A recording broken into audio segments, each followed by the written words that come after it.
It's 7:30 a.m. The bell on the door jingles incessantly as a steady stream of humanity floods into the coffee shop. The air hangs thick with anticipation, and the aroma of roasted coffee beans mingles with a hint of desperation. Behind the counter, it's a different kind of chaos. A symphony of sounds, espresso machines hissing, blenders whirring, and cups clinking. Two baristas, Lena and Marco, move with practiced efficiency. Their movements are a carefully choreographed dance amidst the morning rush. Lena, with her bright pink hair and a smile that could melt glaciers, calls out order numbers. Her energy is infectious, but even her cheerful demeanor can't quite mask the slight tremor in her voice. Marco, on the other hand, is a study in contrasts. His movements are sharp, precise, a perpetual frown etched on his face. He works with the quiet intensity of a chess master plotting his next move. He takes his coffee very seriously. Double espresso, extra shot, splash of oat milk, and a sprinkle of cinnamon. Go! The words explode from a man in a rumpled suit. He taps his foot impatiently, his eyes glued to his phone. Double espresso, extra shot, splash of oat milk, and a sprinkle of cinnamon. Go!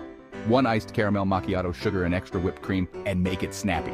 A woman in a power suit barks her order. She holds up the line, digging through her purse for her wallet.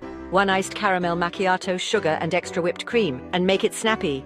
Behind her, a young woman with bright green hair patiently waits her turn. She smiles shyly at Lena. One oat latte with a shot of lavender syrup, please. Lena returns the smile. Coming right up, one lavender oat latte for the lady with the fabulous hair. The young woman blushes, a regular. She's used to Lena's cheerful banter. Marco, without looking up from his handiwork, mutters under his breath. Lavender and coffee. What's next? Avocado toast and a cappuccino? He shakes his head and continues meticulously crafting latte art. A fern, always a fern. The morning rush continues. The line snakes out the door. The coffee shop buzzes with a nervous energy. Everyone is in a hurry. Suddenly, disaster strikes. Lena, in her haste, bumps into Marco. A cascade of coffee cups tumbles down, crashing to the floor with a deafening clatter. A collective gasp fills the air. Oh my God, I am so sorry. Lena cries, her face flushed. She scrambles to mop up the spilled coffee, her hands shaking. Marco, his face a mask of disapproval, lets out a long, exasperated sigh. Seriously, Lena, could you try to be a little more careful? He bends down to help, his voice laced with irritation. The customers, momentarily stunned into silence, begin to murmur amongst themselves. The man in the rumpled suit checks his watch impatiently. The woman in the power suit rolls her eyes. As Joe and Sarah are cleaning up the mess, a man with a handlebar mustache and a twinkle in his eye approaches the counter. He's wearing a bright yellow Hawaiian shirt, a stark contrast to the sea of suits and briefcases surrounding him. Excuse me, my good people, he says, his voice booming with cheer. I'm feeling rather adventurous this morning. Tell me, what's the most outrageous coffee concoction you can create? Joe and Sarah exchange a look that speaks volumes. They've never encountered anything like this before. Sarah, ever the pragmatist, starts to speak.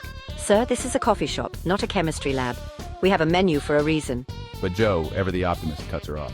Challenge accepted. We'll whip you up something truly extraordinary. Something that will make your taste buds sing. The coffee shop, normally a place of hurried caffeine fixes, transforms.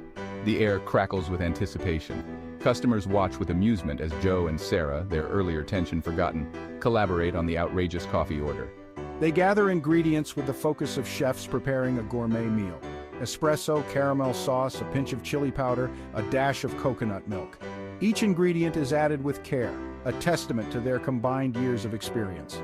Finally, after much whisking, frothing, and a sprinkle of cocoa powder, the masterpiece is complete. They present the drink to the man in the Hawaiian shirt with a flourish. He takes a sip, his eyes widening in surprise. He savors the unexpected blend of flavors, a slow smile spreading across his face. This, my friends, is a revelation, a symphony of flavors. You've outdone yourselves. The coffee shop erupts in applause. The man in the rumpled suit even cracks a smile. The woman in the power suit shakes her head in disbelief. The young woman with the green hair beams at Joe and Sarah, and in that moment, something shifts. The earlier tension dissipates, replaced by a sense of shared camaraderie. It's as if the creation of this outrageous coffee concoction has broken down the barriers between strangers. As the morning rush subsides, Joe and Sarah work side by side. They share a smile, a silent acknowledgement of their shared triumph. They've not only survived the morning rush, they've conquered it, together. The bell on the door jingles as the man in the Hawaiian shirt exits, his laughter echoing in the air. Life, like a good cup of coffee, is full of surprises. And sometimes the most unexpected combinations create the most delightful results.